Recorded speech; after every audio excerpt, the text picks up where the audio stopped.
Erupsi Merapi tahun 2006 merupakan peringatan awal perubahan ancaman ke arah selatan. Untuk itu, pada tahun 2008, Badan Geologi menyusun skenario ancaman letusan besar Merapi ke selatan. Bagaimana kita ketahui sudah lebih dari 100 tahun tidak pernah terjadi letusan besar di Gunung Merapi. Sementara erupsi 2006 telah membentuk bukaan kawah ke arah selatan. Maka bila terjadi letusan mendatang, kemungkinan besar mengarah ke sektor selatan dan tenggara. Halo, apa kabar Sobat Belajar? Bertemu lagi dalam pembelajaran geografi. Selain dikenal sebagai negara kepulauan, Indonesia juga dikenal dengan negara yang kaya akan gunung berapi. Tahukah kalian Sobat Belajar, ada berapa jumlah gunung berapi di Indonesia? Indonesia memiliki gunung berapi terbanyak di dunia. Sebanyak 127 gunung berapi aktif membentang sepanjang Pulau Sumatera, Jawa, Bali, Lombok, Sulawesi, hingga Halmahera, baik yang berada di daratan maupun di bawah dasar laut.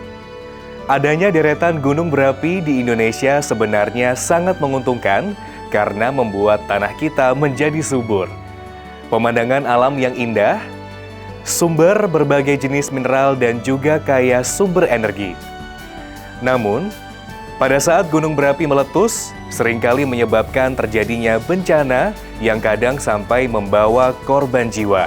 Untuk itulah, kita harus bersahabat dengan gunung berapi dengan mengenali beberapa karakteristiknya. Sebagai kewaspadaan dan kesiapsiagaan terhadap bencana gunung berapi, maka kita perlu memahami adanya peta kawasan rawan bencana.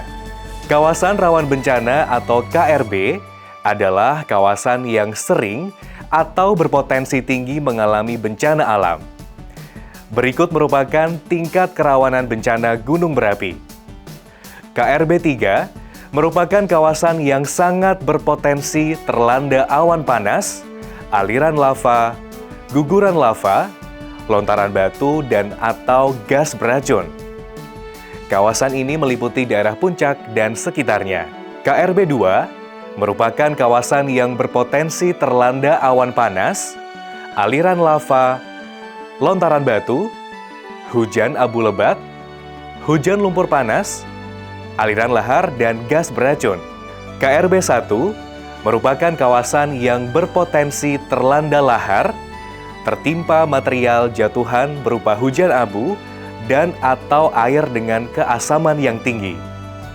Apabila letusan membesar, kawasan ini berpotensi terlanda perluasan awan panas dan tertimpa material jatuhan hujan abu lebat serta lontaran batu.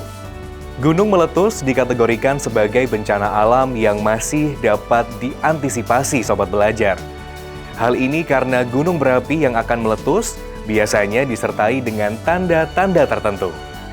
Tanda-tanda gunung berapi akan segera meletus antara lain berupa meningkatnya suhu, sumber mata air mengering, tanaman layu dan mati kering, terdengar suara gemuruh, sering terjadi gempa, serta beberapa hewan pada turun dari gunung. Naiknya suhu di sekitar gunung berapi disebabkan oleh aktivitas magma yang semakin banyak atau semakin meningkat di dekat permukaan bumi. Hal ini menyebabkan suhu mata air juga ikut meningkat. Mata air akan terasa hangat atau panas, bahkan mata air dapat mengering karena menguap. Suhu udara dan suhu tanah yang meningkat akan menyebabkan tanaman menjadi kepanasan. Akibatnya, tanaman pun menjadi layu, kering, dan juga mati. Ketika gunung akan meletus, pergerakan magma di dalam perut gunung semakin kuat. Pergerakan tersebut menimbulkan suara gemuruh di dalam perut gunung. Pergerakan magma juga menimbulkan getaran atau gempa. Adanya perubahan suhu, suara gemuruh, dan getaran-getaran menyebabkan binatang di gunung berusaha untuk menjauhi wilayah gunung. Apabila binatang-binatang sudah turun dari gunung, Sobat Belajar, berarti gunung akan segera meletus. Apabila tanda-tanda gunung meletus sudah terjadi, penduduk di sekitar kawasan gunung harus segera melakukan evakuasi. Dengan demikian, jatuhnya korban jiwa dapat diminimalisir. Status atau peringatan untuk menganalisis aktivitas vulkanik gunung di Indonesia, level peringatannya menggunakan 4 status, yaitu normal, waspada, siaga, dan awas. Status normal atau disebut level 1 ditandai dengan kegiatan gunung berapi berdasarkan pengamatan dari hasil visual, kegempaan, dan gejala vulkanik lainnya tidak memperlihatkan adanya kelainan.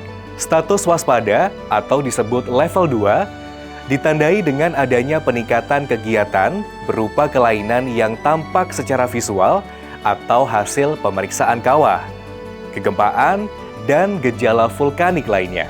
Status siaga atau disebut level 3 ditandai dengan adanya peningkatan semakin nyata hasil pengamatan visual atau pemeriksaan kawah, kegempaan, dan metode lain yang saling mendukung. Berdasarkan analisis, perubahan kegiatan cenderung diikuti letusan. Status awas atau disebut level 4 ditandai dengan adanya tingkatan yang menunjukkan jelang letusan utama. Letusan awal mulai terjadi berupa abu atau asap. Berdasarkan analisis data pengamatan, segera akan diikuti letusan utama. Status awas merupakan status yang paling berbahaya dalam sistem peringatan aktivitas vulkanik gunung berapi di Indonesia. Pada saat erupsi, gunung berapi akan mengeluarkan berbagai macam material baik berwujud padat, gas, maupun cair. Material padat dapat berupa bahan lepas atau eflata yang dikeluarkan saat erupsi. Eflata terdiri dari 2 jenis, yaitu eflata alogen dan eflata autogen. Eflata alogen merupakan bahan padat yang berasal dari kulit bumi di sekitaran kawah yang terhempas saat erupsi. Sedangkan eflata autogen merupakan material padat yang berasal dari dapur magma yang terbawa bersama lava yang keluar saat letusan terjadi. Material padat berupa bongkahan batu-batu yang berukuran besar disebut bom. Dapat juga lapili yang berwujud batu-batu kerikil yang lebih kecil. Sedangkan material tuff atau sering dikenal abu vulkanik berwujud butiran halus yang banyak mengandung silika. Abu vulkanik berbahaya, dapat mengganggu pernafasan dan infeksi saluran pernafasan. Namun, bagi pertanian, material ini sangat baik untuk menyuburkan lahan pertanian karena banyak mengandung unsur hara.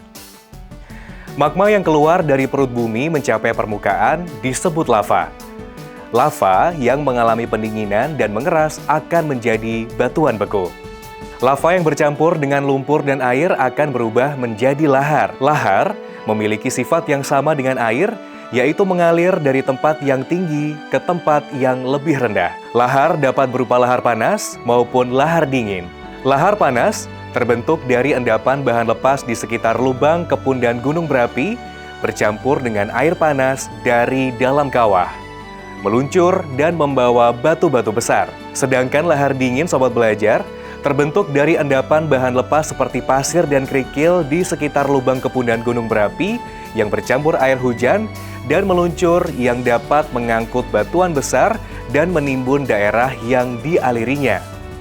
Material berupa gas yang dikeluarkan saat terjadi letusan gunung berapi disebut gas vulkanik. Gas-gas tersebut antara lain berupa karbon monoksida, karbon dioksida, hidrogen sulfida, sulfur dioksida, dan nitrogen dioksida yang sangat membahayakan manusia.